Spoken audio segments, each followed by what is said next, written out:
जहां पर एक और बड़ी खबर, जम्मू कश्मीर राज्यसभा चुनाव में बड़ी प्रगति देखने को मिली है। कांग्रेस का एक सीट पर दावा कर लिया गया है, जिसके चलते रणनीति और तेज कर दी गई है। दिग्विजय सिंह एनसी नेतृत्व की अहम बैठक आज देखने को मिलेगी। एनसी कांग्रेस गठबंधन को 3 सीटें मिलने की संभावना है। जम्मू और कश्मीर की राजनीति में राज्यसभा चुनाव को लेकर हलचल तेज हो गई है। कांग्रेस पार्टी अब एक राज्यसभा सीट पर दावा करने के लिए तैयार दिख रही है। पार्टी सूत्रों के अनुसार कांग्रेस नेता दिग्विजय सिंह आज नेशनल कॉन्फ्रेंस के नेतृत्व में एक महत्वपूर्ण बैठक करने वाले हैं। ये बैठक गठबंधन की रणनीति तय करने और साथ ही साथ लिहाजा इससे काफी ज्यादा अहम मानी जा रही है। राजनीतिक जानकारों का मानना है कि आगामी चुनाव में नेशनल कॉन्फ्रेंस और कांग्रेस के गठबंधन को कुल 3 सीटें मिलने की संभावना है। इस समझौते से दोनों पार्टियों की स्थिति और मजबूत होगी। कांग्रेस की कोशिश है कि वे गठबंधन के भीतर अपनी हिस्सेदारी को सुरक्षित कर सके और संसद में अपनी भूमिका को प्रभावशाली बनाए। आज की बैठक से राज्यसभा चुनाव की तस्वीर काफी हद तक साफ हो जाएगी कि आखिरकार क्या कुछ रहेगा जब कांग्रेस की तरफ से दिग्विजय सिंह और नेशनल कॉन्फ्रेंस की यह महत्वपूर्ण बैठक होगी। और जहां पर पहले कहा जा रहा था कि नेशनल कॉन्फ्रेंस की अगर बात करें तो 2 सीटें रहेंगी, एक बीजेपी की हो सकती है और एक सीट को लेकर कहीं ना कहीं अभी भी वो बने हुए था कि अटकलें लगाई जा रही थी कि किसके पास होंगे। अब कांग्रेस मीटिंग से पहले ये दावा करती हुई नजर आ रही है कि गठबंधन में 3 सीटें जो है वो लेंगे। हमारे साथ वरिष्ठ पत्रकार विनोद कुमार जी जुड़े हुए हैं। विनोद जी, जिस तरीके से हम लगातार राज्यसभा चुनावों को लेकर अपडेट दे रहे हैं, इस बीच सबसे पहला सवाल यही था कि किसकी सीटें कितनी होंगी। अब कांग्रेस दावा करती हुई नजर आ गई है बीच में कि एक सीट भाई हमारी है। वाली आपको बता दें कि 4 टोटल सीट्स हैं जी। एक पे जो दावा है भारतीय जनता पार्टी का है और 3 पे जो दावा है वो कोलिशन पार्टनर्स कर रहे हैं जिनकी सरकार है इस वक्त। और उसमें भी अगर नेशनल कॉन्फ्रेंस चाहे तो तीसरी एक सीट जो है वो कांग्रेस को दे सकती है। दिग्विजय सिंह कोलिशन को हेड कर रहे हैं। जम्मू कश्मीर में जो कोलिशन बनी हुई है अलायंस, उसको हेड कर रहे हैं। वो आने वाले हैं, अभी आज उनको आना नहीं है, उनका दौरा प्रस्तावित है। फिलहाल मेरी बात हुई थी, वो भोपाल में थे और मेरी तारिक हमीद करा से भी बात हुई है जो पीसीसी चीफ हैं। उनका भी कहना है कि फिलहाल उनका दौरा तय है लेकिन आज नहीं, प्रस्तावित जिसको प्रपोज दौरा कहते हैं, वो आएंगे। आकर के जितने भी कोलिशन पार्टनर्स हैं उनसे विस्तार से बातचीत करेंगे और ये साबित करना चाहेंगे कि एक सीट वो डिजर्व करते हैं। उसमें ये तर्क भी है कि हमने कोई बर्थ नहीं लिया। बर्थ मतलब कोई कैबिनेट मिनिस्टर उनका नहीं बना, कांग्रेस सरकार का हिस्सा नहीं बनी, बाहर से सपोर्ट करती रही है।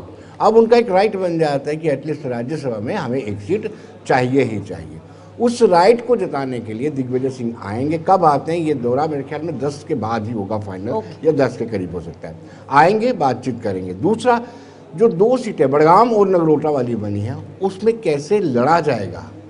दोनों कोलिशन पार्टनर्स यानी नेशनल कॉन्फ्रेंस और कांग्रेस, क्या कांग्रेस को जो नगरोटा वाली सीट है वो दे दी जाती है और बड़गाम वाली एनसी को दे दी जाती है। एनसी कांग्रेस से बड़गाम में सपोर्ट करेगी और एनसी जो है नगरोटा में सपोर्ट करेगी, क्योंकि एनसी का काफी सारा वोटर जो है नगरोटा में है। तो ये चीजें तय करने के लिए दिग्विजय सिंह आएंगे। विनोद जी, अब इसके बाद जब ये बैठक होगी, अगर एनसी इस चीज को लेकर आती है कि ठीक है भाई एक सीट कांग्रेस को दे दी जाती है, 2 उनकी होंगी, एक भारतीय जनता पार्टी जो कहा जा रहा है, अब कितना ज्यादा जरूरी है कांग्रेस जम्मू कश्मीर में एज अ रिप्रेजेंटेशन जब राज्यसभा में यहाँ के एक जब जाएगा, एक सीट कांग्रेस की होगी, तो ओवरऑल क्या इम्पैक्ट रहेगा, चेंजेस इस गठबंधन के दौरान, क्योंकि इतना ज्यादा एक्टिव देखने को नहीं मिले हैं सरकार के बावजूद, सरकार में रहने के बावजूद भी ये दोनों अलायंस।